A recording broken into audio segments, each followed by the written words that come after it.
ကျမတို့ရဒီနေ့ဓမ္မစတာချက်ထားတယ်ပြီးတော့အလူငချောင်းချက်ထားတယ်ကိုက်နိုင်ကြုံမှာကျမကိုက်နိုင်ကြုံတေးလေးဆိုမကြဘူးဒီလိုမျိုးအဲ့လိုမျိုးအပင်လိုက်အဲ့လိုမျိုးတင်ပြီးတော့ခါတော့ပြုတ်ပြီးတော့ခါတော့မာလာနှင်းလေးရယ်ပြောခါတော့စော့ရယ်ပဲငမြရီလေးအားလေးကိုလှူဆိုပြီးတော့နယ်လိုက်နယ်ပြီးတော့အဲ့လိုမျိုးလေးစားအရင်ကောင်းတယ်စိတ်တယ်ပဲကော်တီကြော်တာပဲကော်တီရတယ်ကြည့်လိုက်အောင်မနေ့ကအများကြီးကြော်ထားတာကျမသားနိုင်စားနေစက်သားလေးနဲ့မာလာမှုန်လေးနဲ့ကြော်ထားတာရမ်းစားလို့ကောင်းတယ်ကျမသားနိုင်စားနေတယ်ခုဒါပဲကြံတော့တယ်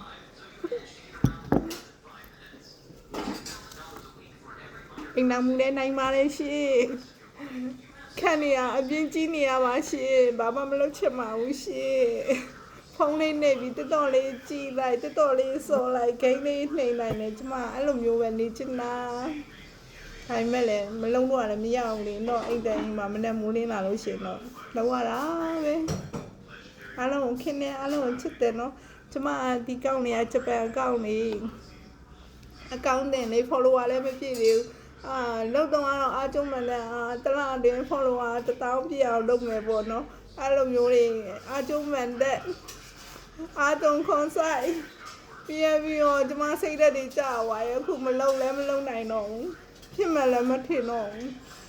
အားရရော့သွားဒီဥစ္စာတွေကိုဆေးပြီးလို့ရှိရင်ပြုတ်ပြီးလို့ရှိရင်စောနာကျမပြောလို့လေးနေမယ်ကြော်လိုက်လို့ရှိရင်ねသူကအယောင်ညဝဝိုင်းဖြစ်သွားပြုတ်ပြီးအဲ့လိုမျိုးအစာပလာလေးနဲ့နယ်လို့ရှိရင်သူကစိမ့်ကော့လေးဟိုစက်တောက်ဆိုင်မှာစားတယ်လို့မျိုးအဲ့လိုမျိုးလေအရလာရှိလေးမျက်လုံးထဲမှာလည်းလှ